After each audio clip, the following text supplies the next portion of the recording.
கிறிஸ்துவுக்குள் பிரியமானவர்களே, இந்த நாளுக்கான மாலை நேரமானா அப்போஸ்தலனாகிய பவுல் ரோமருக்கு எழுதின நிருபம் 15வது அதிகாரம் 8வது வசனம். ரோமர் 15:8, ரோமன்ஸ் 15:8. மேலும் பிதாக்களுக்கு பண்ணப்பட்ட வாக்குத்தத்தங்களை உறுதியாக்கும்படிக்கு தேவனுடைய சத்தியத்தின் நிமித்தம் இயேசு கிறிஸ்து விருத்த சேதனம் உள்ளவர்களுக்கு ஊழியக்காரனானார் என்றும். இப்போ ரொம்ப அழகா நேர்த்தியா இன்னொரு காரியம் சொல்ல போறாரு. எப்படி கிறிஸ்துவனுடைய ஊழியம் தேவனுடைய திட்டத்தை நிறைவேற்றக்கூடியதாக இருந்தது. தேவனுடைய திட்டம் என்ன?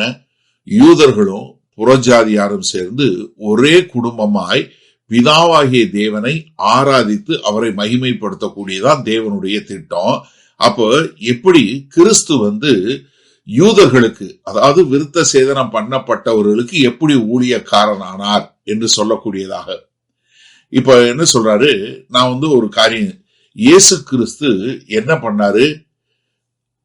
அதாவது விருத்த சேதனம் உள்ளவர்களுக்கு ஊழியக்காரனானார்.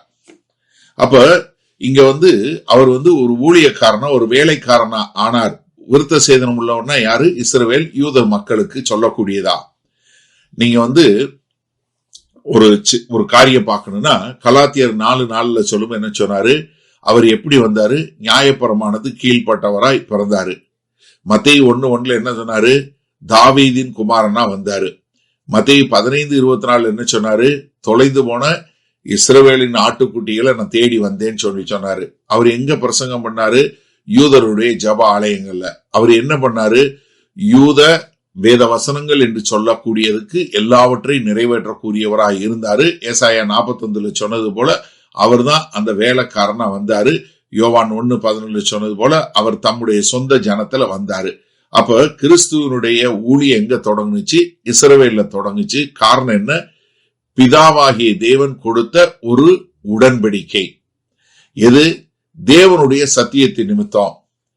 ஏன்னா தேவனுடைய சத்தியம், அது தேவன் சொன்ன ஒரு வாக்கு தத்துவம், அதை அவர் நிறைவேற்றக்கூடியவராய் இருக்கிறார். என தீத்து 1:2 சொல்றாரு, கர்த்தர் பொய் சொல்ல முடியாது. எதற்காக? பிதாக்களுக்கு வாக்கு பண்ணப்பட்ட வாக்கு தத்தங்களை, என பிதாக்கு பண்ணப்பட்ட வாக்கு தத்தங்களை உறுதியாக்கும்படிக்கு.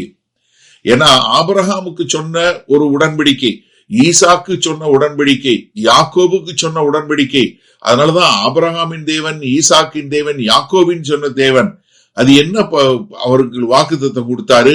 ஒரே மக்களா இருப்பீங்க, ஒரே தேசத்துல இருப்பீங்க, ஒரே மேசியா வருவார், மொத்த உலகத்திற்கும் நீங்க ஆசீர்வாதமா இருப்பீங்க. ஆதியாகமம் 12வது அதிகாரத்துல முதல் 3 வசனங்கள்ல ஆபிரகாமுக்கு சொல்லப்பட்ட எல்லா வாக்கு தத்தங்களும். ஆதியாகமம் 17:7 என்ன சொன்னார்? ஒரு நித்திய உடன்படிக்கை என்று சொல்லக்கூடிய ஒரு காரியத்தை சொன்னாரு. அப்ப என்ன? மேலும் பிதாக்களுக்கு சொல்லப்பட்ட வாக்கு தத்தங்கள் நிறைவேறும்படிக்கு அவர் என்ன பண்ணாரு? அவரு ஒரு விருத்த சேதனம் உள்ளவர்களுக்கு, யூத மக்களுக்கு ஒரு ஊழியக்காரனா சேர்ந்தாரு. அப்ப ஒரு யூதனாய் இருக்கிறவனுக்கும் அவர் என்ன பண்ணாரு? அவரு ஒரு ஊழியக்காரனா வந்தாரு. இப்ப அங்க சொல்லும் போது ரோமாபுரி திருச்சபையில யூதர்களும் யூதர் அல்லாத புறஜாதி மக்களும் இருக்கிறாங்க. அப்ப முதல்ல என்ன சொல்றாரு? யூதர்களுக்கு அவர் ஊழியக்காரனா வந்தாரு. காரணம், அவர் பிதாவாகிய தேவன் கொடுத்த வாக்கு தத்தத்தை நிறைவேற்றும் விதமாக.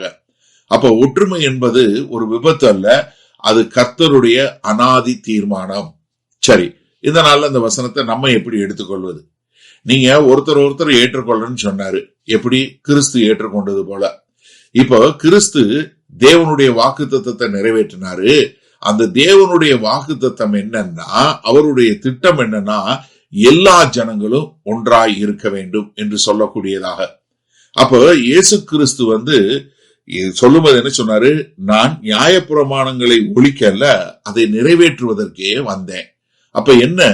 பிதாவாகிய தேவன் தான் கொடுத்த உடன்படிக்கைக்கு உண்மையுள்ளவராய் இருக்கிறார். அந்த உடன்படிக்கையை நிறைவேற்றும் விதமாக கிறிஸ்து என்ன பண்ணுகிறார்? அவரு பிதாவாகிய தேவன் முற்பிதாக்கள் என்று சொல்லக்கூடிய ஆபிரகாம், ஈசாக்கு, யாக்கோபு கொடுத்த வாக்கு தத்தத்தை நிறைவேற்றும் விதமாக அவர் வருகிறார். அப்ப என்ன? தேவனுடைய திட்டம் என்ன? ஆதி திட்டமே என்ன? பூமியில் உள்ள எல்லா ஜனங்களும், ஆபிரகாம் மூலம் வரக்கூடிய எல்லா ஜனங்களும், அப்ப யூதர்களுக்கும் புறஜாதியார்களுக்கும் ஒரு ஒற்றுமையாக இருக்க வேண்டும் என்பது தேவனுடைய திட்டம். அது அனாதி திட்டம். அதை நிறைவேற்றுவதற்காக தான் கிறிஸ்து வந்தாரு. அப்ப கிறிஸ்து என்ன, வேத வசனம் சொல்லியவற்றினுடைய நிறைவேற்றத்திற்காக வரக்கூடியதாய் இருக்கிறாரு. அதுதான் தேவனுடைய திட்டம். அப்ப எனக்கு அருமையானவர்களே, பிதாவாகிய தேவனுடைய திட்டத்தை நிறைவேற்ற கர்த்தராகிய இயேசு கிறிஸ்து வேத வசனத்தை நிறைவேற்றுகிறார் வந்தாரு. அப்ப தேவனுடைய திட்டம், தேவனுடைய ஐக்கியத்துல, தேவனுடைய சபையில எல்லா ஜனங்களும் ஒன்று. அது யூதர்களாய் இருந்தாலும் சரி, புதர ஜாதியார்களாய் இருந்தாலும் சரி. அப்ப நமக்குள்ள எந்த பிரிவினையும் இருக்கலாமா, பாகுபாடு இருக்கலாமா? இல்ல.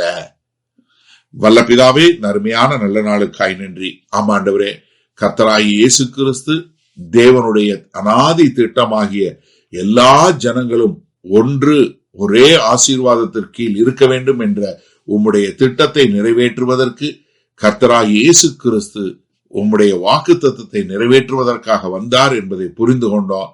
அதனால நாங்க இந்த ஒற்றுமையாக வாழ, ஒரே சபையாக உம்மை ஆராதிக்கிறவர்களாய் வாழ எங்களை அர்ப்பணிக்கிறோம். இயேசு கிறிஸ்துவின் மூலம் பிதாவே, ஆமேன்.